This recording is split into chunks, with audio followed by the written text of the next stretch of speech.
부모님들이 나서서 개입을 할 때가 있습니다.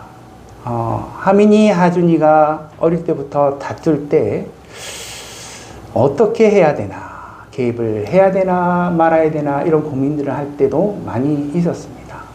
사실 개입을 할 때보다 안 할 때가 훨씬 결과가 좋을 때가 많아서 될 수 있으면 개입을 하지 말아야지 하면서도 꼭 개입을 해야 될 때가 필요해요. 그때는 그냥 뒤짐지고 있는 게 아니라 반드시 이제 개입을 하는 것들이 필요합니다.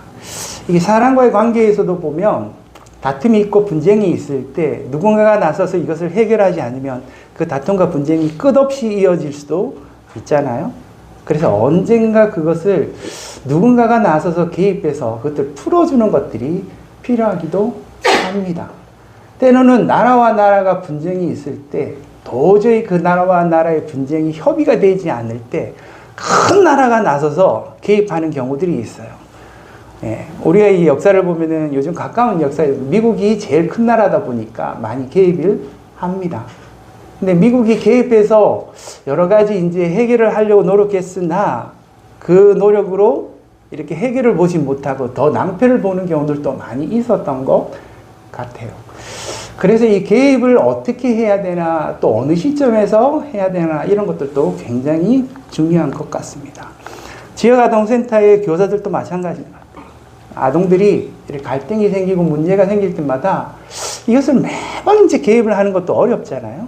또 어느 시점에 어떻게 개입을 하나 이런 것들이 교사들의 큰 숙제이기도 합니다. 또 잘못 개입하면은 이것이 낭패가 되기도 하고 어려움이 되기도 하거든요. 하지만 그냥 놔두면은 이제 개판이 될 수밖에 없는 거거든요. 그래서 그런 부분들에 대해서 이제 어른들이 나서고 혹은 교사들이 나서고 이렇게 나서서 개입해서 그런 것들을 풀고 해결해주고 이런 것들이 필요하다는 것들을 개인 간에, 나라 간에 혹은 조직 간에 필요하다는 것들을 우리가 보게 됩니다. 하나님은 말할 필요도 없겠죠.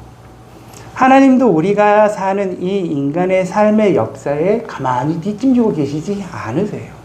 그래서 어느 시점에 하나님이 나서서 그것을 개입하는 것처럼 보여지지만 어쩌면 하나님이 이 세상에 일어나는 모든 일에 함께 하시고 역사하시는 분이지 않으실까. 우리가 그것을 간혹 잊기는 하지만 그것은 꼭 우리가 기억해야 될 부분이기도 합니다. 하나님은 가만히 계시지 않습니다.